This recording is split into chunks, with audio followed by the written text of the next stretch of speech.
Assalamualaikum warahmatullahi wabarakatuh. Yang terhormat Ibu Kepala UPT SMA Negeri 2 Bulukumba, dalam hal ini diwakili oleh Bapak Muhammad Anas SPD. Yang kami hormati Bapak-bapak dan ibu-ibu guru hebat yang sempat berkesempatan untuk hadir di kegiatan diseminasi sharing pemahaman budaya positif PGP Angkatan 11. Syukur alhamdulillah kita panjatkan kehadirat Allah Subhanahu wa taala karena pada hari ini kita masih diberi kesempatan dan kesehatan untuk bisa berkumpul di tempat ini. Salam dan salawat senantiasa kita aturkan kepada bimbingan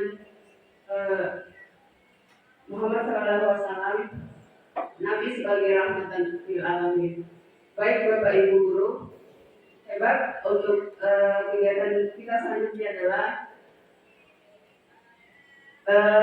kegiatan kita akan dibuka oleh Bapak Muhammad Anas.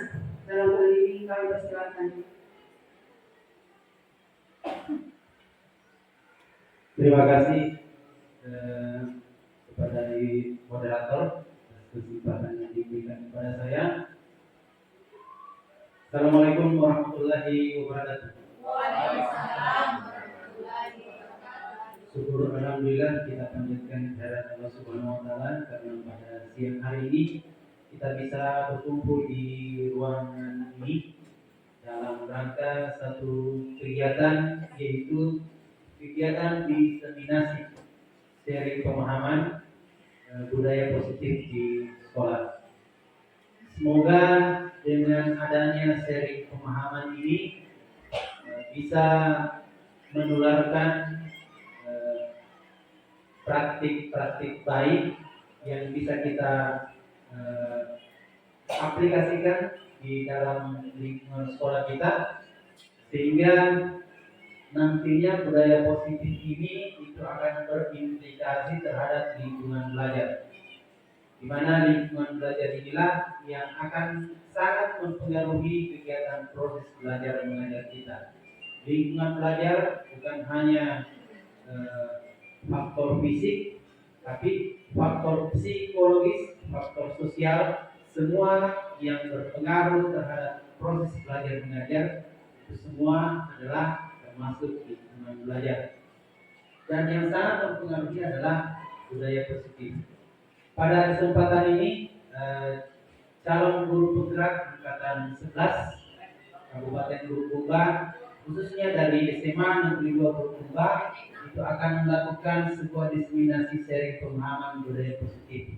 Semoga apa yang disampaikan sebentar itu bisa kita pahami, bisa kita berikan masukan, atau bisa memberikan masukan dari TGP kepada kita semua. Kita saling sharing, saling berkolaborasi untuk budaya positif ini. Demikian apa yang saya sampaikan sebagai perwakilan dari Kepala UPT SMA Negeri 2 Bulukumba. Baik, untuk saya akan membuka kegiatan ini dengan mengucapkan Bismillahirrahmanirrahim. Wabillahi taufiq wal hidayah. Assalamualaikum warahmatullahi wabarakatuh.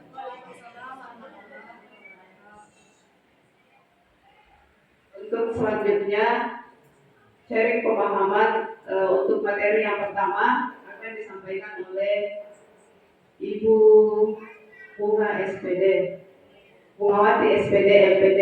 Kepada Ibu disilakan.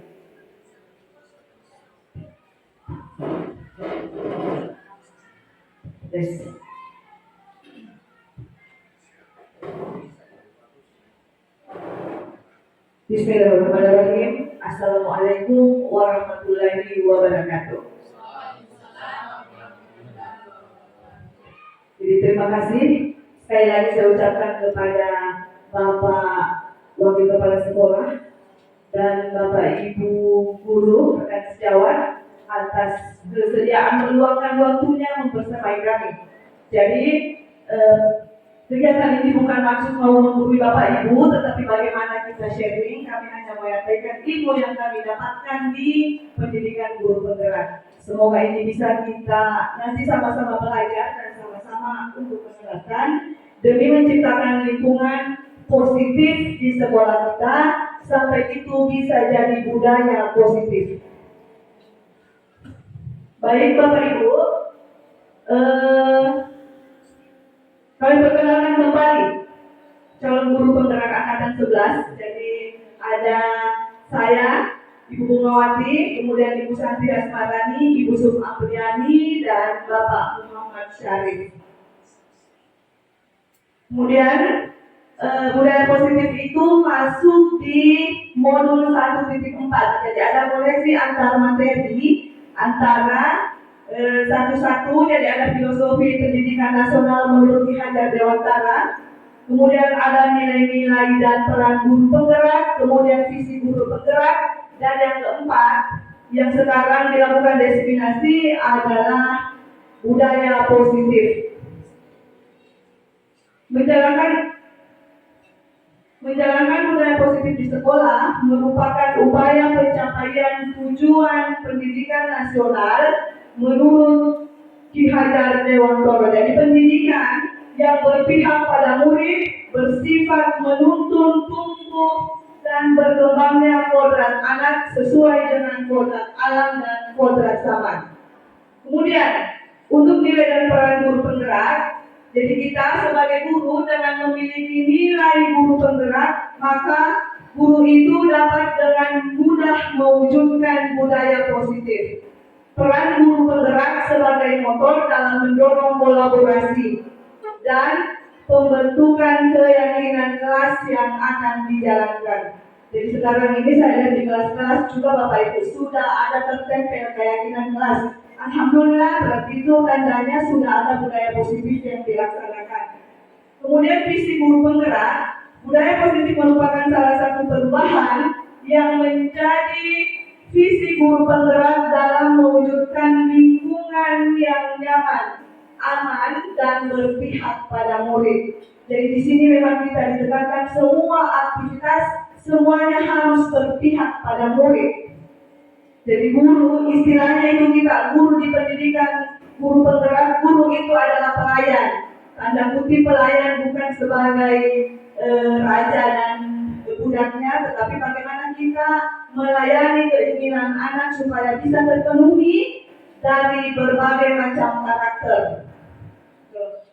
Lanjut.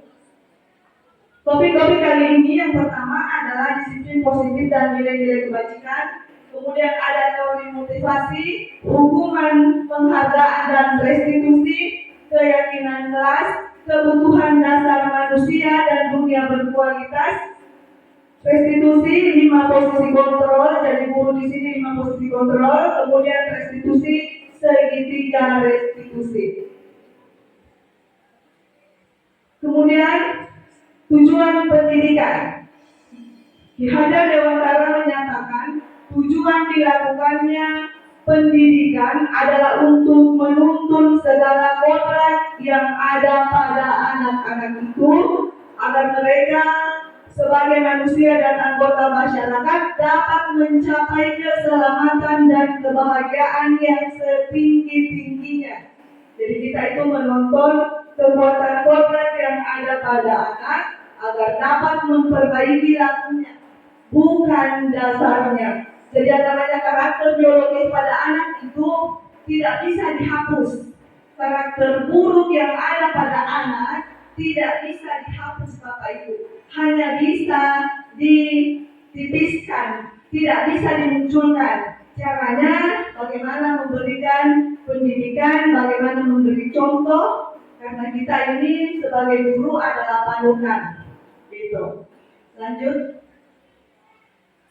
Topik pertama, disiplin positif dan nilai-nilai kebajikan universal. Silahkan dilihat Bapak Ibu, jadi boleh berpasangan, ini bisa dilihat. Cobalah buka, ada apa yang terjadi kira-kira. Ada A dan B, jadi Bapak Ibu bisa berpasangan, silahkan berpasangan. Next. Coba lakukan kegiatan, cobalah buka di atas. Jadi kalau berdua Bapak Ibu ada yang bertindak sebagai A, ada yang bertindak sebagai B, berpasangan sama Pak Rudi. Masing-masing A memiliki waktu 30 detik. Jadi mohon bisa dilihat di atas. Sesudah itu didiskusikan dan bisa dilihat kembali ke slide berikut. Belum. Ini ada. Jadi Bapak Ibu membayangkan kalau bisa ambil kertas, kemudian tulis bayangkan apa di situ, boleh emas, boleh apa, kemudian genggam sekuat-kuatnya. Bapak Ibu boleh menggenggam sekuat-kuatnya, kemudian teman yang satu berusaha membuka. Jadi bisa dilakukan seperti itu. Teman Anda akan mencoba membuka sekuat tenaga dengan berbagai cara untuk meminta. Apakah dia bisa membujuk atau bagaimana? Nanti lihat. Silakan berpasangan Bu Dirgahayu dengan Bu Wiwi. Pak Senan berpasangan gitu. Karena ini kerjanya berpasangan. Nah, silahkan di situ dihadirkan. Terserah Bapak Ibu mau membayangkan apa di situ yang mau ditulis, kemudian dibicara mengenang. Kemudian sebentar teman Bapak Ibu akan berusaha membuka.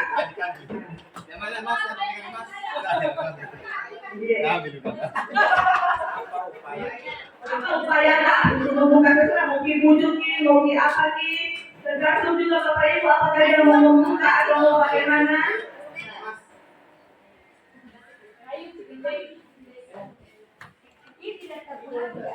Hanya waktu 30 detik. Setelah itu next.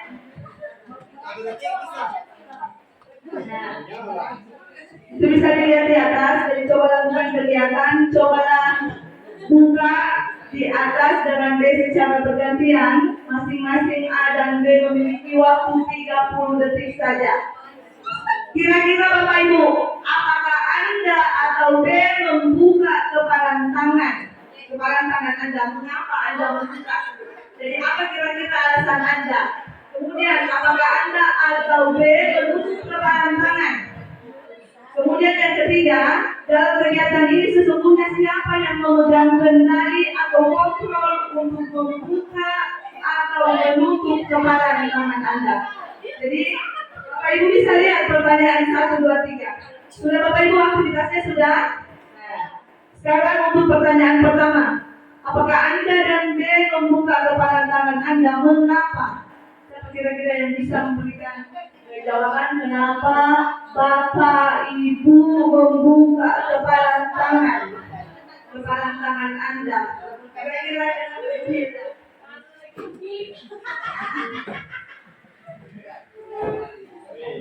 karena Ibu mengantar.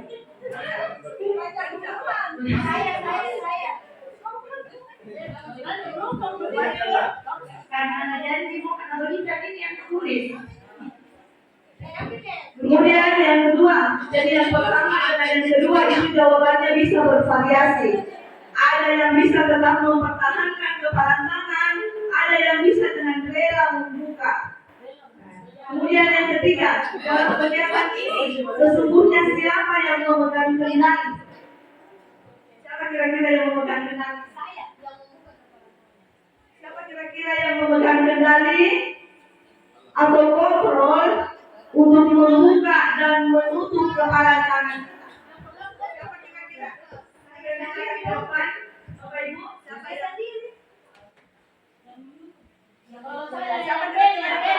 saya sendiri yang menghafal. Ya kalau karena otak bukan yang Baik, jadi itu Bapak Ibu, nomor 1, nomor 2 itu jawabannya bisa bervariasi. Ada yang mau membuka dan ada yang mempertahankan, tidak mau memberikan apa yang digenggamnya. Ada juga yang dengan rela mungkin membuka, apakah dengan iming-iming janji apa atau bagaimana. Nah sekarang, yang memegang kendali pastinya diri kita sendiri. Jadi kita itu hanya bisa mengontrol diri kita. Kita tidak bisa mengontrol orang lain sebenarnya. Itu intinya Bapak Ibu. Bisa sampai di sini Bapak Ibu? Oke, kita lanjut. Ada perubahan paradigma. Jadi ada miskonsepsi tentang teori kontrol. Yang pertama, ilusi guru mengontrol murid. Pada dasarnya kita tidak dapat memaksa murid untuk berbuat sesuatu jika murid tersebut memilih untuk tidak melakukannya. Jadi kalau mengontrol murid itu pada dasarnya sudah kita lakukan sekarang ini selalu, dan bahkan kalau pelaksanaannya terkadang kita memaksa murid. Untuk saat ini kita memaksa murid. Kemudian ada ilusi bahwa semua penguatan positif, efektif dan bermanfaat. Segala usaha untuk memperbaiki murid agar mengulangi suatu perilaku tertentu adalah suatu usaha untuk mengontrol murid tersebut. Kemudian ilusi bahwa kritik dan membuat orang merasa bersalah dapat menguatkan karakter. Dan yang terakhir adalah ilusi bahwa orang dewasa memiliki hak untuk memaksa. Jadi ini miskonsepsi tentang perubahan paradigma. Kemudian, bagaimana seseorang bisa berubah dari paradigma stimulus respon kepada pendekatan teori kontrol. Jadi menurut Stephen Covey, bila kita ingin membuat kemajuan perlahan, sedikit-sedikit, ubahlah sikap atau perilaku Anda. Namun, bila kita ingin memperbaiki cara-cara utama kita, maka kita perlu mengubah acuan kita. Ubahlah bagaimana Anda melihat dunia, bagaimana Anda berpikir tentang manusia. Ubahlah paradigma Anda, skema pemahaman dan penjelasan aspek tertentu tentang realitas. Kemudian, pembelajaran dengan paradigma baru. Pembelajaran dengan paradigma baru dirancang berdasarkan pembelajaran yang terdiferensiasi. Jadi sekarang itu kita selalu dituntut di kurikulum Merdeka untuk memberikan pelajaran secara berdiferensiasi, berbeda-beda. Walaupun pada dasarnya kita ini masih yang agak kabur-kabur yang bagaimana itu pelaksanaannya. Dari situ nanti ada pengelompokan untuk memberikan pelajaran terhadap anak. Jadi pembelajaran yang terdiferensiasi sehingga setiap siswa belajar sesuai dengan kebutuhan dari tahap perkembangannya untuk mewujudkan profil pelajar Pancasila. Profil pelajar Pancasila juga bukan lagi kata-kata asing, bukan lagi kalimat asing, karena itu memang sudah dimasukkan ke dalam kurikulum Merdeka sebagai acuan untuk mencapai pendidikan nasional. Ada beriman dan bertakwa terhadap Tuhan Yang Maha Esa dan berakhlak mulia, mandiri, kreatif, bernalar kritis, berkebinekaan global dan bergotong royong. Itu untuk profil pelajar Pancasila. Kemudian stimulus respon dan teori kontrol. Siapa sesungguhnya yang memiliki kontrol? Jadi kalau di stimulus respon, kita mencoba mengubah orang lain agar berpandangan sama dengan kita. Kalau di teori kontrol atau pilihan, kita berusaha memahami pandangan orang lain tentang dunia. Jadi itu bedanya. Kemudian perilaku buruk di dilihat sebagai suatu kesalahan. Itu kalau stimulus respon. Kemudian kalau teori kontrol, semua perilaku memiliki tujuan. Apakah itu perilaku buruk ataukah perilaku yang baik. Kemudian di stimulus respon, orang lain bisa mengontrol saya. Kalau teori kontrol, hanya diri kita yang mengontrol diri kita sendiri. Kemudian saya bisa mengontrol orang lain. Kalau teori kontrol, kita tidak bisa mengontrol orang lain. Pemaksaan pada saat rujukan gagal, kemudian kolaborasi dan konsensus. Jadi sekarang itu memang selalu bagaimana supaya terjalin kolaborasi. Kemudian model berpikir menang kalah untuk stimulus respon, dan sekarang model berpikir menang-menang. Jadi bagaimana supaya tercipta perubahan paradigma pemahaman kita. Kemudian makna kata disiplin. Belajar tentang disiplin positif tidak harus memberikan hukuman. Justru itu adalah salah satu alternatif terakhir dan kalau perlu tidak dipergunakan sama sekali. Jadi selama ini mungkin kalau kita bertindak kepada anak, selalu ada hukuman datang terlambat, disuruh menyapu, itu adalah hukuman. Berasal dari disiplin itu berasal dari bahasa Latin disiplina yang artinya belajar. Kata disiplin juga berasal dari akar kata yang sama, artinya murid atau pengikut. Untuk menjadi seorang murid atau pengikut, seorang harus paham betul alasan mengapa mereka mengikuti suatu aliran atau ajaran itu.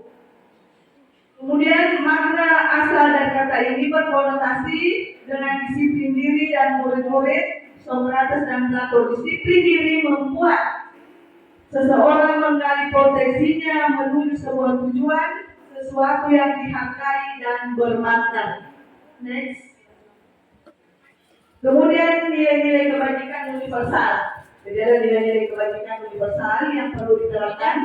Setiap perbuatan memiliki tujuan tertentu. Ada beberapa organisasi yang memiliki nilai-nilai kebajikan. Di antaranya kalau di sekolah kita profil belajar Pancasila ada beriman dan bertakwa yang tadi itu dinilai di elemen profil belajar Pancasila. Kemudian untuk PPP dan keterampilan hidup life skill, Bapak Ibu bisa lihat di atas. Ini untuk beberapa organisasi yang menerapkan. Dan kita sendiri di sekolah ini menerapkan profil belajar Pancasila. Next. Topik kedua, teori motivasi, hukuman, penghargaan, dan restitusi. Restitusi sebentar, Bapak Ibu akan dijelaskan di bagian terakhir. Motivasi, jadi motivasi itu ada 3 Bapak Ibu. Yang pertama itu untuk menghindari ketidaknyamanan atau hukuman. Apa yang terjadi apabila saya tidak melakukannya. Itu yang pertama ya, jadi menghindari ketidaknyamanan atau hukuman. Itu sebenarnya adalah motivasi eksternal. Sama dengan yang kedua, untuk mendapatkan imbalan atau penghargaan dari orang lain. Apa yang akan saya dapatkan bila itu juga motivasi eksternal. Tapi pada dasarnya sampai sekarang ini masih itu yang kita pakai. Sampai sekarang saya di GSS, kita mau yang terbaik. Seperti kita membersihkan, melakukan kegiatan-kegiatan.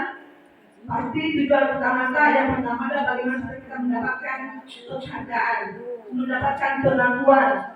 Yang ketiga adalah untuk menjadi orang yang mereka inginkan dan menghargai diri sendiri dengan nilai-nilai yang mereka percaya.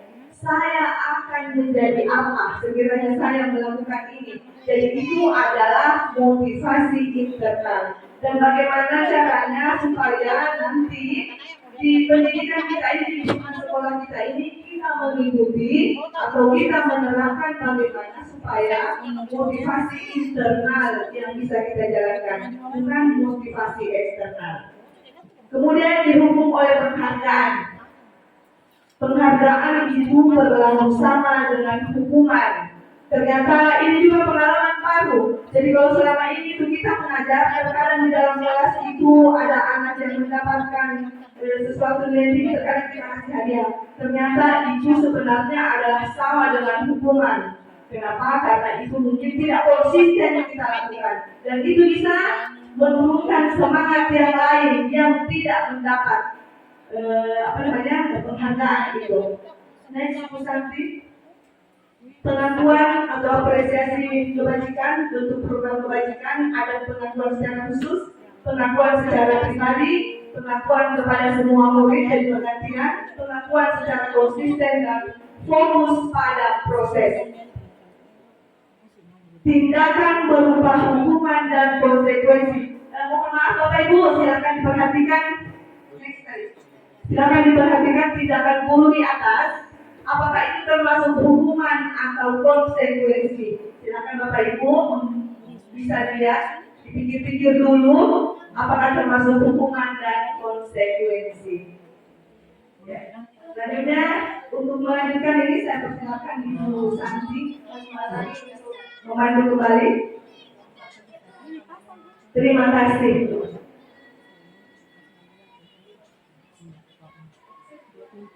Terima kasih atas kesempatannya Bu. Oke, Bapak Ibu, kita mau main tebak-tebakan sekarang. Oke, kira-kira Ibu bisa tebak itu hukuman atau konsekuensi. Oke, kita lihat yang pertama. Mencatat 100 kali di dalam buku kalimat saya tidak akan terlambat lagi karena terlambat ke sekolah bla bla bla. Menurut saya itu hukuman atau konsekuensi? Hukuman. Oke, kita lihat sebentar jawabannya siapa kira-kira paling banyak benarnya. Oke, lari mengelilingi lapangan basket 2 kali karena terlambat hadir di sekolah. Oke. Murid diminta untuk pusat 15 kali karena tidak menggunakan masker ke sekolah. Oke, kita sudah hukuman. Mengganti kertas tugas teman yang telah dicoret-coret. Membersihkan tumpahan air di meja tulis karena tersenggol pada saat belajar. Oke, kalau yang ini Bu, murid disuruh untuk tidak mengenakan sepatu seharian di sekolah karena tidak mengenakan sepatu hitam. Oke, lari mengelilingi lapangan basket 2 kali. Kira-kira hukuman atau konsekuensi? Oke, tadi ada yang menjawab konsekuensi dengan hukuman. Kira-kira Bapak Ibu siapa yang bisa bedakan apa itu konsekuensi dengan hukuman? Ya, Bu Iva.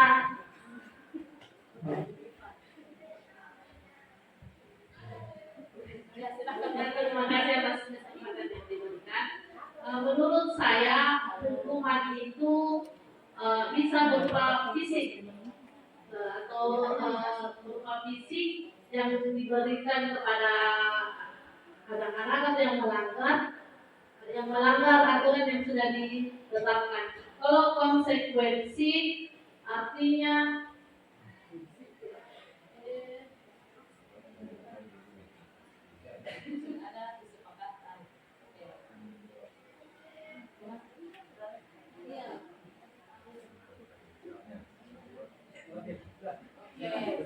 kasih Bu. Oke, jadi hukuman katanya ada yang fisik dan memberatkan siswa. Kalau konsekuensi sudah ada kesepakatan sebelumnya. Kita lihat jawabannya. Kira-kira siapa yang benar semua?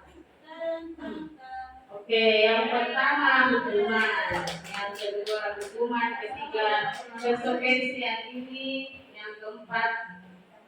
Oke, ada 4 hukuman, ada 3 konsekuensi. Bapak Ibu siapa yang benar semua? Oke, kita Oke, lanjut dulu. Oke, kita lihat apa perbedaan hukuman dan konsekuensi sebenarnya dengan Bapak Ibu. Kira-kira kita di sekolah ini di SMA Negeri 2 menerapkan yang mana atau di kelas Bapak Ibu kita terapkan yang mana? Oke. Hukuman sesuatu yang menyakitkan harus terjadi. Ternyata kalau sesuatu yang menyakitkan itu hukuman, kalau konsekuensi sesuatu harus terjadi. Kita lihat yang pertama. Yang kedua, membuat ada sakit fisik maupun hatinya. Untuk jangka waktu yang lama, misalnya kita sudah sakit dia kasih nanti di kelas 3, ternyata itu hukuman.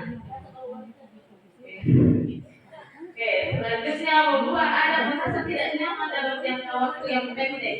Misalnya hari ini disakiti, diperbaiki, ternyata minggu depan tak lupa. Ternyata itu konsekuensi. Jadi tidak membekas di dalam. Oke, selanjutnya anak memberi kedisiplinan. Kalau hukuman, kalau konsekuensi anak menghargai kedisiplinan. Jadi kalau di kelas Bapak Ibu ada siswa yang membenci peraturan di kelasnya atau di sekolah, dia menganggap itu ada hukuman. Tapi kalau dia menghargai atau bilang ini tidak boleh itu pakai sepatu, itu menghargai, itu konsekuensi. Selanjutnya, hukuman itu adalah paksaan, konsekuensi stimulus tangkapan. Jadi kalau kita Bapak Ibu pasti bilang, tidak boleh itu pakai sendal di kelas, tapi kita merasa bahwa terpaksa itu hukuman, tapi makanya kita akan pelajari nanti tentang kesepakatan kelas. Jadi semoga Bapak Ibu di kelasnya, Bapak Ibu wali ada kesepakatan kelas di kelasnya. Oke, alhamdulillah. Oke, selanjutnya mendorong anak menyakiti dirinya sendiri.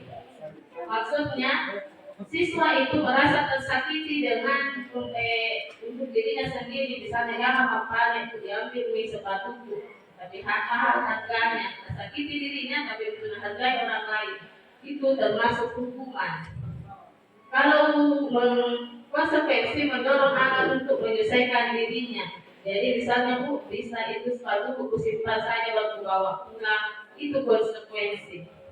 Oke, selanjutnya konsep diri yang buruk untuk hukuman, konsep diri yang baik. Maksudnya itu hukuman, kalau sudah dimarahin, kayaknya saya siswa yang malas, kepeman, nakal, itu termasuk hukuman. Kalau siswa menganggap dirinya siswa yang nakal. Kalau konsekuensi dia saja bilang, saya melanggar peraturan sekolah. Oke, selanjutnya anak belajar untuk menyelesaikan kesalahan. Kalau konsekuensi anak belajar untuk mematuhi peraturan. Jadi dia mematuhi kalau konsekuensi, kalau hukuman untuk menyembunyikan kesalahan. Sembunyi sendalnya karena takut dimarahi. Oke, selanjutnya marah, bersalah dan sebagainya. Kemudian konsekuensi kehilangan hak dan dibuat nyaman, diasingkan untuk sementara waktu. Seperti itu Bapak Ibu.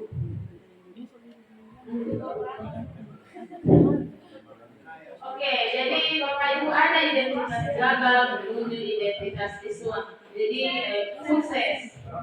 Oke, maaf Bapak Ibu. Oke, dari sini pasti ada anak Bapak Ibu yang merasa bahwa kenapa ini siswa terus gagal. Oke, kita bagaimana caranya membuat dia menjadi identitas yang sukses. Pertama, hukuman yang sebelah sini Bu. Oke, di sebelah sana itu identitas yang sukses, tapi yang paling baik yang ada di bagian restitusi. Sebenarnya Bu, ada 3 bagian dalam kebaikan. Yang paling tidak terlalu baik adalah hukuman, yang kedua adalah konsekuensi, yang paling bagus adalah restitusi. Akan dijelaskan sebentar. Oke, selanjutnya Bu. Oke, kita akan membahas tentang keyakinan kelas. Jadi mungkin Bapak Ibu sudah buat keyakinan kelas dan ada yang belum. Kita akan lihat apakah keyakinan kelas yang kita buat itu sudah benar atau kurang tepat. Ya, yang pertama harus ini Bu, mengapa kita memiliki peraturan-peraturan? Jadi mengapa tidak peraturan saja? Mengapa harus keyakinan kelas? Oke, yang pertama harus menggunakan helm, bisa mengendarai kendaraan roda 2. Oke, itu untuk mendukung motivasi fisik, kembali ke nilai-nilai keyakinan untuk lebih menggerakkan seseorang dibanding mengikuti serangkaian peraturan-peraturan. Siswa itu atau kita saja Bu, kalau mendadak dikasih peraturan, biasa lain di mulut, lain di hati. Jadi peraturan itu peraturan atau ada kata-kata yang sudah ada sebelumnya. Tapi kalau keyakinan kelas atau keyakinan bersama, saya kita semua membuat suatu peraturan secara serempak dan itu yang akan diikuti. Jadi semuanya merasa bahwa ini peraturan yang saya, makanya di kelas jangan dibuat peraturan kelas kalau bukan bersama. Seperti itu Bapak Ibu. Perhatikan Bapak Ibu. Jadi yang pertama paling besar itu kita harus paham apa tadi budaya positif yang dijelaskan oleh Ibu Bunga. Selanjutnya lingkungan yang positif. Bagaimana? Apa maksudnya lingkungan positif? Lingkungan positif itu adalah lingkungan yang membuat siswa nyaman ada di sekitar kita. Selanjutnya keyakinan kelas. Keyakinan kelas yang paling pokok itu tidak boleh ada kata negatif dalam keyakinan kelas. Contoh, dilarang pakai sendal di kelas, itu bukan keyakinan kelas, tapi peraturan kelas. Kalau keyakinan kelas, kawasan bebas sendal jepit. Atau misalnya di sekolah dilarang merokok, semua warga sekolah dilarang merokok, tapi kawasan bebas asap rokok. Seperti itu. Jadi kan aku ada tadi posisi kontrol. Kalau posisi kontrol, kalau dianggap kita selalu negatif, itu akan negatif terus. Jadi makanya ada disebut budaya positif. Ya ini Bu, ini contohnya. Kami guru dan saling menyanyi. Lanjut Bu. Oke, ini Bu, selalu mengembalikan buku di tempatnya. Keyakinan kelasnya itu harus bertanggung jawab. Oke, dilarang mengganggu orang lain. Keyakinan kelasnya menghormati orang lain. Di sini Bu hadir di sekolah 15 menit sebelum pelajaran dimulai. Menghormati orang lain dan berkomitmen. Tapi ini Bu bisa ditambah, misalnya menghormati orang lain dan berkomitmen 15 menit hadir pada saat pembelajaran. Intinya harus kata-kata yang positif dan harus dibuat bersama wali kelas dan segala sesuatu yang ada di dalam kelas. Dan guru mapel juga bisa buat keyakinan kelas. Kita buat dengan siswata, dengan kita sendiri. Terima kasih. Oke, sampai situ Bu. Mungkin untuk topik selanjutnya saya akan serahkan ke Ibu Admin. Terima kasih.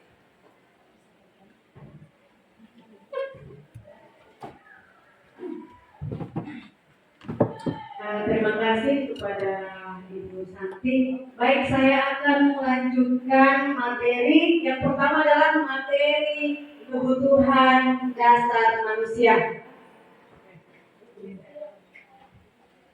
Ya, baik, Bapak Ibu yang saya banggakan, mungkin kita semua sudah paham tentang apa kebutuhan dasar kita. Jadi kebutuhan dasar kita itu sangat penting dalam kehidupan sehari-hari untuk menjaga kelangsungan hidup kita. Jadi tanpa kebutuhan dasar yang terpenuhi, jadi manusia tidak akan bertahan hidup dan berkembang. Jadi oleh karena itu sangat penting untuk memahami kebutuhan dasar. Baik, saya ingin apalagi memberikan pemahaman sedikit. Ada 5 kebutuhan dasar manusia. Yang pertama adalah bertahan hidup.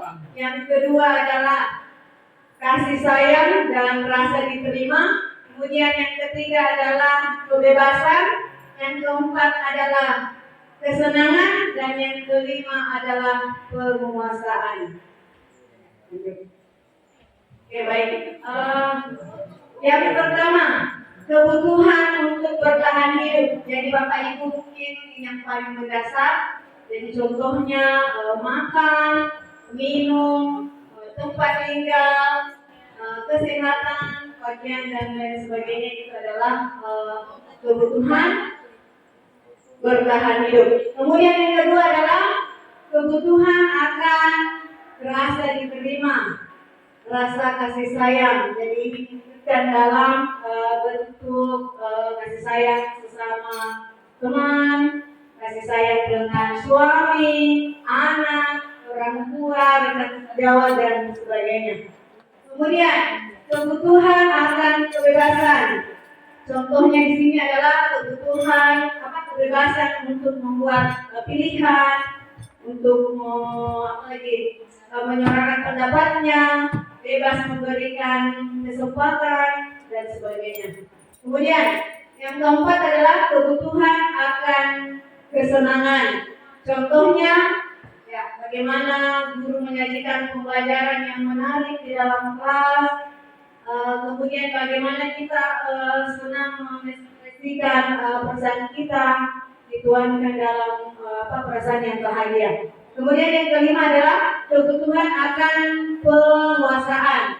Jadi di dalam hal ini setiap murid mempunyai kebutuhan dalam dirinya untuk dihargai, untuk diakui, untuk menjadi terampil.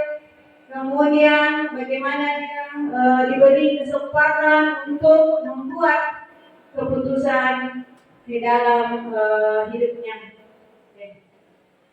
Kemudian materi selanjutnya adalah 5 posisi kontrol guru. Jadi Bapak Ibu perlu dipahami ada 5 posisi kontrol guru. Yang pertama adalah penghukum, yang kedua adalah pembuat rasa bersalah, ketiga adalah teman, yang keempat adalah pemantau, dan yang kelima adalah manajer. Nah, pertanyaan saya Bapak Ibu, selama ini Bapak Ibu berada di posisi kontrol mana? Mungkin ada 1-2 orang yang bisa memberikan tanggapan. Jadi Bapak Ibu selama ini berada di posisi apa? Penghukum, pembuat rasa bersalah, sebagai teman, sebagai manajer, atau sebagai pemantau atau pengawas. Mungkin bisa ya Pak Anwar memberikan sedikit pengalamannya selama mengajar. Terima kasih. Saya persilahkan. Terima kasih atas kesempatan yang diberikan. Dari kelima posisi kontrol di atas, semua posisi itu saya pernah berada di posisi itu, kecuali mungkin pembuat rasa bersalah. Jadi yang saya hindari penghukum biasa, bahkan dengan hukuman fisik yang sangat fatal pernah saya lakukan. Dalam hal ini mungkin memukul siswa dan lain-lain bisa. Kemudian membuat rasa bersalah saya tidak pernah mungkin melakukan, karena saya tidak pernah mengintimidasi siswa, tidak pernah memojokkan siswa sehingga mereka merasa bersalah. Posisi kontrol yang ketiga, terkadang juga saya berada di posisi tersebut, terkadang sebagai teman dari siswa, yang mana dalam hal ini terkadang mendengarkan keluhan-keluhan siswa, terkadang mendengarkan permasalahan-permasalahan mereka sebagai seorang teman. Kemudian pemantau itu juga biasa kita lakukan, yang ketika kita selesai mungkin memberikan tugas kepada siswa di pemantauan ini, atau ada hal yang dikerjakan oleh siswa juga bisa jadi pemantau. Kemudian manajer atau pembuat program, kemudian memanage sebuah program biasa juga kita lakukan, apakah itu kita sebagai wali kelas atau sebagai pembina eskul, ataupun di mata pelajaran kita membuat program dalam bentuk pengajaran. Ya mungkin cukup sekian. Assalamualaikum warahmatullahi wabarakatuh. Waalaikumsalam warahmatullahi wabarakatuh. Sangat mantap sekali pembahasan dari Pak Anwar. Beri aplaus yang meriah dulu Pak Anwar. Bagus sekali jawabannya Pak. Jadi mungkin sebagian besar Bapak Ibu memang sudah berada di 5 posisi ini. Saya juga pribadi sebagian besar juga biasanya saya berada di posisi penghukum. Ya, kenapa? Karena saya suruh membereskan WC, saya biasa menyuruh siswa mengerjakan tugas yang begitu banyak. Jadi untuk itu kita perlu semua memahami seperti apa posisi kontrol yang ideal buat kita sebagai pendidik. Baik, untuk posisi kontrol penghukum ini, yaitu saya bilang tadi, sudah diterapkan dari sebagian besar mungkin beberapa guru dengan anggapan hukuman mempercepat penyelesaian masalah tanpa memikirkan dampak buruk yang ditimbulkan. Jadi seorang penghukum itu biasanya melontarkan pertanyaan-pertanyaan menyakiti disertai gestur, menunjuk-nunjuk, menghardik, dan mata melotot. Kemudian apa dampaknya Ibu. Jadi Bapak perlu pahami bahwa dampaknya itu murid akan menjadi pendendam, pemberontak dan menyalahkan orang lain. Jadi dampak lebih buruknya, murid akan mengalami keterpurukan mental seperti lunturnya rasa percaya diri dari kesedihannya yang berkelanjutan. Jadi ini sangat fatal untuk kita Bapak Ibu untuk posisi kontrol penghukum. Lanjut, membuat merasa bersalah. Pada posisi ini guru akan berkata lebih lembut. Guru akan menciptakan keinginan yang membuat orang lain merasa tidak nyaman, merasa bersalah, bahkan rendah diri. Posisi kontrol tersebut berdampak pada penilaian diri yang buruk. Murid akan merasa bersalah dan tidak berharga. Tidak seperti dampak posisi penghukum, murid dapat menumpahkan segala amarah meskipun dengan cara negatif. Jadi murid dengan perasaan tertekan seperti ini tiba-tiba dapat meletus amarahnya sehingga dapat menyakiti diri sendiri bahkan orang lain. Jadi ini juga membuat rasa bersalah, itu posisi kontrol yang negatif. Kemudian lanjut, posisi kontrol teman. Jadi pada posisi kontrol ini guru tidak akan menyakiti murid, namun akan tetap berupaya mengontrol melalui persuasi. Persuasi itu membujuk. Kemudian guru akan bersikap akrab, berkata ramah dengan gestur merapat kepada murid, kemudian mungkin disertai dengan senyuman. Dampak posisi positif dan negatif untuk teman ini. Jadi ada dampak positifnya, ada dampak negatifnya. Kalau dampak positifnya dapat menjalin hubungan baik antara guru dan murid, sedangkan negatifnya adalah akan muncul rasa ketergantungan murid terhadap guru. Oke, lanjut. Kemudian posisi kontrol pemantau atau posisi mengawasi. Jadi ketika mengawasi, guru bertanggung jawab atas perilaku murid-murid yang diawasi. Posisi pemantau ini berdasarkan peraturan-peraturan dan konsekuensinya. Dengan menggunakan sanksi atau konsekuensi, guru dapat memisahkan hubungan pribadi dengan murid. Jadi posisi tersebut berawal dari teori stimulus respon yang menunjukkan tanggung jawab guru dalam mengontrol murid. Nah, akibat dari posisi kontrol ini, murid memahami sanksi yang harus dijalankan karena telah melanggar salah atau peraturan yang ada di sekolah atau tata tertib. Kemudian posisi yang kelima yang terakhir adalah posisi kontrol manajer.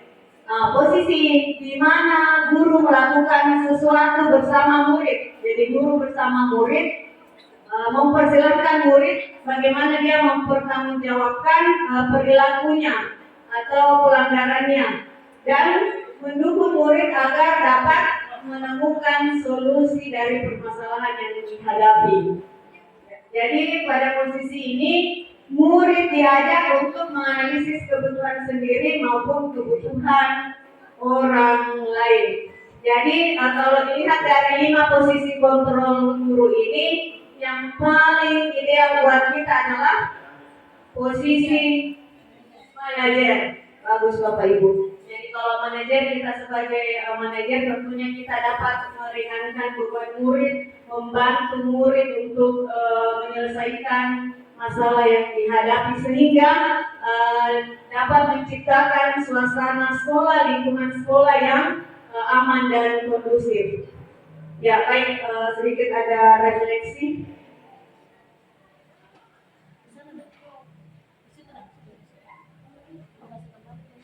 Oke, baik, Bapak Ibu, bisa diperhatikan ada pernyataan, ada 6 pernyataan. Mungkin Bapak Ibu ada 1 orang yang bisa menanggapi. Pernyataannya seperti ini: saya kecewa sekali dengan kamu. Kira-kira posisi kontrol apa di sini? Pemantau atau apa?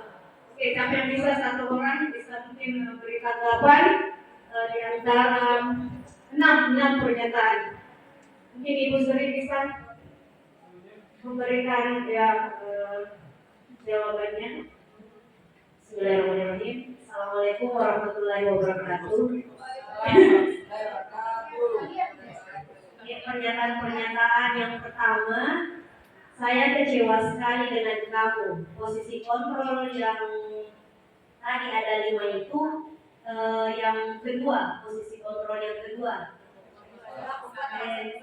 buat rasa bersalah. Yang kedua, kamu tidak pernah benar melakukannya. Iya, sama. Membuat rasa bersalah. Ayolah lakukan demi bapak atau ibu nak, sebagai teman. Iya, posisi kontrol teman. Apakah kamu mau mendapatkan stiker bintang hari ini? Melayani siswa. Iya. Bagaimana kamu bisa menyelesaikan masalah ini? Manajer, kamu selalu yang paling terakhir, membuat rasa bersalah. Mungkin seperti itu jawabannya. Iya, terima kasih banyak Bu Sri Liliana atas tanggapannya. Yang pertama membuat merasa bersalah, yang kedua tadi apa? Oh ya, oke. Baik, dari jawabannya Bapak Ibu yang saya kecewa sekali dengan kamu, ya, membuat merasa bersalah. Yang kedua adalah kamu tidak pernah benar melakukannya.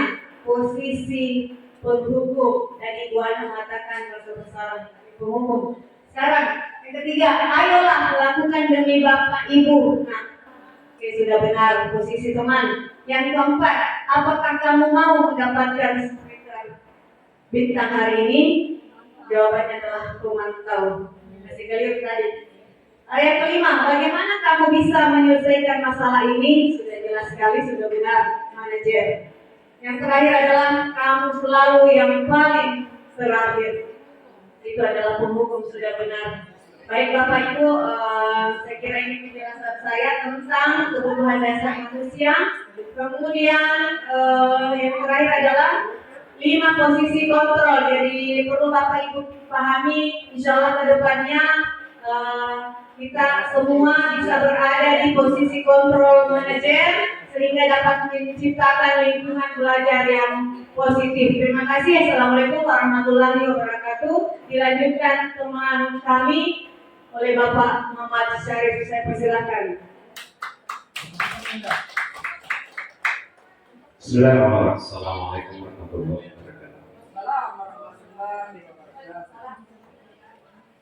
Yang terhormat Bapak Wakil Kepala Sekolah, terhormat rekan-rekan senior dari guru penggerak, mohon bimbingan jika sekiranya dalam penyampaian ini rencana bisa baik nanti. Baik, sebelum kita memasuki topik kena restitusi, segitiga restitusi, saya ingin mengajak teman-teman sekalian memegangkan matanya semuanya. Mohon dipegangkan matanya, pegangkan mata, pejam, ayo kita pejam, kemudian kita rasakan ada semacam awan dingin, kemudian kita pikirkan apa yang telah kita lakukan di kemarin-kemarin. Dalam keheningan kita jalan dalam satu lorong gang kecil, kita bayangkan gang kecil itu, kemudian kita jalan, tidak ada lampu sekali, kemudian gelap, kemudian tiba-tiba di depan kita itu ada tabrakan motor, dan motor itu lalu terpental, dan di motor itu adalah salah seorang yang persis sama dengan baju yang kita pakai, dan tiba-tiba kita lihat ternyata yang tergulai tidak bernafas itu adalah diri kita. Langsung. Itulah perjalanan hidup kita nanti. Baik teman-teman sekalian, kita masuk pada restitusi. Tadi disampaikan orientasinya ada masalah. Sekarang kita melihat dulu. Kita minta tolong, apa itu restitusi, Pak? Sudah, terima kasih. Baik, restitusi adalah proses menciptakan kondisi bagi murid untuk memperbaiki kesalahan mereka, sehingga mereka bisa kembali kepada kelompok mereka dengan karakter yang dibuat. Baik rekan-rekan, yang namanya restitusi pasti terfokus saat kita kepada seseorang yang bermasalah. kembali tidak bermasalah. Itu intinya sesungguhnya, substansinya begitu. Bagaimana upaya anak yang bermasalah ini dia kembali tidak bermasalah dan merasa tidak ada masalah. Jadi ada sebuah problem solving di dalam proses hidupnya, di dalam melaksanakan pembelajaran di lingkungan sekolah. Itu intinya. Kemudian ada, kalau kita lihat ada 9 ciri restitusi. Nanti kita akan lihat 1, 2, 3, saya kira kita bisa semua baca. Jadi bukan menembus, bukan bagaimana caranya dia memperbaiki hubungannya, tawaran, bukan paksaan. Artinya terlahir dengan penuh kerelaan. Jadi sesuatu perubahan yang kita lakukan dan melalui sebuah proses yang mana siswa itu melakukannya tanpa harus ditekan dan tanpa harus dipaksakan. Dia menyadari dengan ketulusan hati bahwa dia harus menjadi lebih baik tanpa harus ada tekanan dari kita. Tetapi dia diajak berkolaborasi. Lanjut. Dan waktu kita tidak terlalu banyak. Ada segitiga restitusi. Kalau kita lihat lingkaran segitiga ini, ya, kita lihat yang paling dasar tuh. Kita mulai dari yang paling dasar. Jadi kita ada jam-jam. Yang pertama menstabilkan identitas. Nah, yang kedua validasi tindakan. Yang ketiga menanyakan keyakinan. Sebetulnya yang dimaksud menstabilkan identitas di sini, ketika ada anak yang bersalah, tidak langsung dia merasa dia sudah tahu dirinya bersalah, tetapi dengan kehadirannya kita tidak merasa bagaimana kita menormalkan dia sampai dia tidak begitu kebersalahannya itu sangat mendera jiwa dan secara psikologi. Jadi kita stabilkan jiwanya. Kalau umpamanya kan bisa kita lakukan ya oleh guru, oleh orang tua. Jadi restitusi itu bisa dilakukan kita sebagai orang tua di rumah, bisa kita lakukan dan terutama tentunya sebagai pendidik di sekolah. Jadi bagaimana kita kalau kita ada orang yang contoh gini, ada anak yang bersalah, ada anak yang bawa pakar, tidak langsung di justice, loh, kamu itu melanggar, kamu itu begini, tapi paling tidak biasa yang namanya bawa pakar berdebat, ya kan begitu kan? Nanti akan kita lihat. Yang kedua memvalidasi tindakannya. Kita mengajak dia berpikir apa tindakannya itu baik atau tidak baik. Itu intinya sesungguhnya. Tidak dalam proses saya sampaikan, tetapi bagaimana lebih sederhananya bahwa anak yang bersalah itu dia memvalidasi dirinya sendiri, tindakan yang dia lakukan itu betul-betul dia sadari bahwa itu masalah yang dia lakukan. Bukan kita yang mengatakan bahwa tahu itu bermasalah. Ketika kita mengatakan tahu itu bermasalah, berarti kita masuk di dalam kategori lima kontrol hukum. Berarti kita masuk di dalam bagaimana dia memvalidasi dirinya sendiri dengan mengarahkan kita yang mengatakan bagaimana dia memahami bahwa dia bersalah. Yang ketiga, bagaimana menanyakan keyakinannya apakah yang dia lakukan itu salah atau tidak dan bagaimana kesalahan itu bisa baik. Kira-kira ada tadi dikatakan sanksi dan konsekuensi, hukuman atau konsekuensi. Bagaimana konsekuensi itu bisa jalan tetapi tidak masuk di dalam ranah hukum. Lanjut. Ini saya kira contoh-contohnya kalimat-kalimat yang dijalannya ini bisa diminta sama hubungan. Kalimat-kalimat ini bisa barangkali dijadikan teman-teman sebagai tujuan. Setiap orang pasti pernah melakukan tidak apa-apa bersalah. Orang saya pernah bersalah. Tapi kan artinya orang itu apa menstabilkan dirinya dia tidak. Kalau kamu besar kesalahannya langsung, kalau kamu bersalah. Secara psikologis pasti dia memiliki tekanan jiwa. Ini mau menstabilkan. Kemudian validasi dan saya kira ini dan terus-terusnya. Karena waktunya terlalu banyak. Ya, lanjut.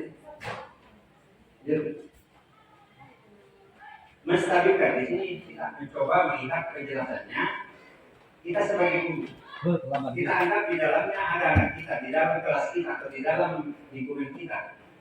Anak kita itu membuat yang mungkin paling banyak di sini yang masuk lagi awal waktu itu kan lambat.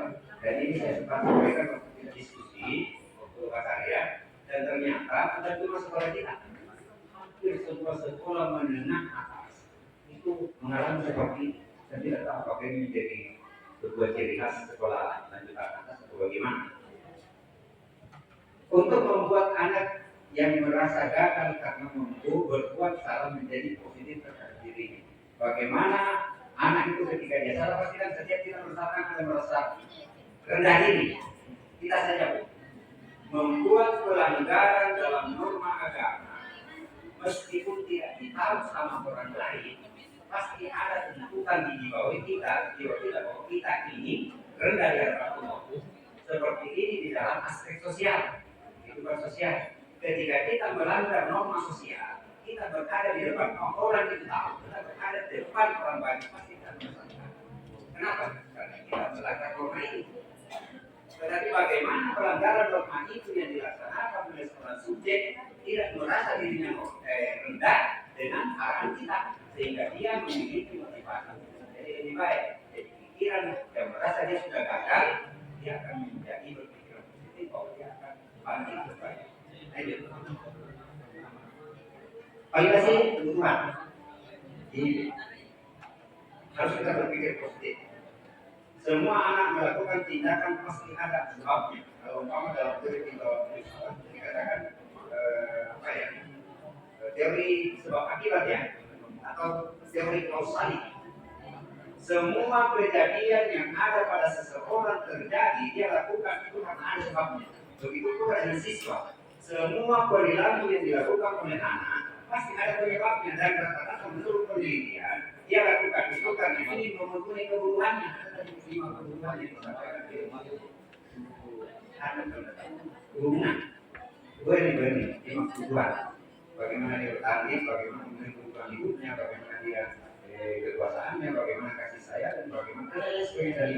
Jadi poin utamanya adalah ketika anak melakukan masalah, kita tidak melihat dari sisi pelanggarannya, tetapi penyebab kenapa dia melakukan. Itu solusinya. Kemudian setelah tahu kenapa dia melakukan, pasti kita hubungkan dia melakukan karena ini memenuhi kebutuhannya, mungkin kebebasannya, mungkin perhatiannya, bukan kasih sayang dari orang tuanya mungkin tidak ada, atau broken, atau mungkin apalah dan lain sebagainya, sehingga seperti itu. Jadi dia butuh perhatian dari orang. Sehingga kemarin di siswa saya ada seperti itu. Ya, setelah kita telusuri ternyata memang di situ masalahnya. Dia kurang perhatian dari orang tuanya, sehingga dia mencari membuat perilaku bagaimana bisa diperhatikan sama temannya. Saya kira pada dasarnya setiap tindakan manusia tujuannya adalah memenuhi basic need. Apa itu? Power, freedom, love, atau belonging, fun, atau survive. Itu dari yang ketiga, dari segi restitusi, validasi. Ketiga, ya, menanyakan keyakinan, tapi maksudnya, kamu itu bersalah, orang bersalah itu bahwa begitu dia bersalah besok itu belum kiamat. Intinya orang bersalah itu bukan akhir dari segalanya, tetapi orang bersalah itu masih ada kesempatan besok. Itu kalau umpama kalimat intinya nilai yang kita percaya di kelas atau umpama kira-kira di masyarakat, itu biasanya kalau mengatakan tidak, kira-kira bagusnya bagaimana? Ada kebalikan tindakan yang mungkin akan muncul dari pernyataannya, dari masalah yang telah dilakukan. Dia meyakinkan ini salah, sehingga yang seharusnya begini tidak boleh. Dia juga meyakini dan begini secara kodrat manusia, kalau bukan dari agama sebetulnya, bukan untuk melalui diulang dalam fitrah. Bahwa setiap anak itu ada dalam kondisi fitrah suci, dan dalam kondisi fitrah itulah selalu ada potensi untuk berbuat baik, tetapi dari kefitrahannya juga itu besar potensi untuk berbuat salah. Ya, jadi itu persis ya setara dengan teori yang disampaikan oleh beberapa. Saya kira beberapa kali. Lanjut. Refleksi. Satu hal baru apa yang mengubah paradigma Anda dari yang telah Anda kira-kira tadi kan masalah sudah tadi, sekarang kira-kira kita sudah berpikir 5 kontrol dulu, 5 posisi kontrol kita sebagai guru. Bagaimana melihat kesalahan-kesalahan dari anak kita? Kita memandangnya sebagai apa? Selama ini kira-kira Pak, kira-kira kalau ada wanita bersalah apa yang kita dikira kita? Apa kalimatnya? Apa kalimatnya? Kalau koma terlambat. Oke, silakan berbalik penumpang. Sekarang begini, pertanyaannya saya bukan. Dari penjelasan diskusi tadi, kira-kira apakah sudah cocok yang kita lakukan dengan yang dengan tadi? Setelah saya mendengarkan tadi yang disampaikan, ternyata tidak cocok dan setelah saya Berarti ada perubahan Pak, ya, ada perubahan. Jadi kita memandang bahwa siswa kita itu adalah sebuah investasi yang harus kita kembangkan, bukan sebuah objek yang harus kita ubah mau kita. Kan seperti itu intinya sebetulnya dari ilmiahnya.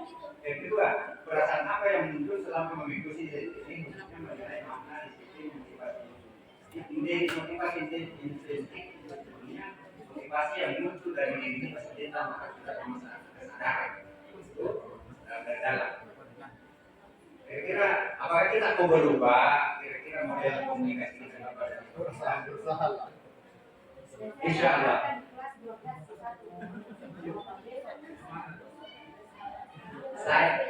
Saya terus terang ya mengikuti ini cukup agak malu sebetulnya dalam diri kita sendiri kalau kita ikut dengan sesama alumni ini dengan saudara. Ketika perang Amon seperti apa yang kita lakukan dalam mengikuti saya kira ini bapak-bapak itu ada keseriusan di negara kita mengikuti ini dengan serius. Pasti ada juga keseriusan merefleksi diri kita juga semangat saya bagus. Dan ini berlaku bukan cuma sama murid, berlaku untuk setiap umat manusia seharusnya, antara kepala sekolah dengan gurunya, antara guru dengan gurunya, dengan temannya, harus berlaku ini. Dan kita terus terang, saya yakin, insya Allah ke depan SMA di 20 Muka ini akan mengalami sebuah perubahan tatkala kepala sekolahnya itu alumni guru juga.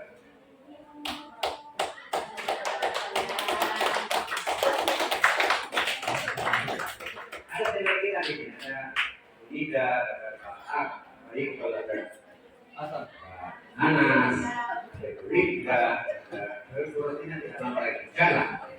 Dan SMA yang kedua bergerak dan menggerakkan.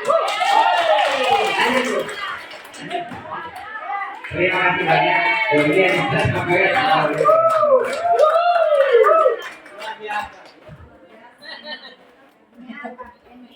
Demikian sharing pemahaman yang disampaikan oleh Bapak dari calon pendengar kita. Saya kira topik-topik yang disampaikan sangat luar biasa sekali, terutama untuk bisa kita terapkan atau implementasikan dalam kelas pembelajaran kita, terutama tadi dalam posisi ada 5 posisi kontrol ya. Dan kita mengharapkan posisi kontrol yang terakhir yang kelima dalam manajer itu yang kita akan segera menuju ke sana semua. Saya yakin dan percaya kita bisa. Saya beri dengan ucapan wabillahi taufiq wal hidayah. Wassalamualaikum warahmatullahi wabarakatuh. Waalaikumsalam.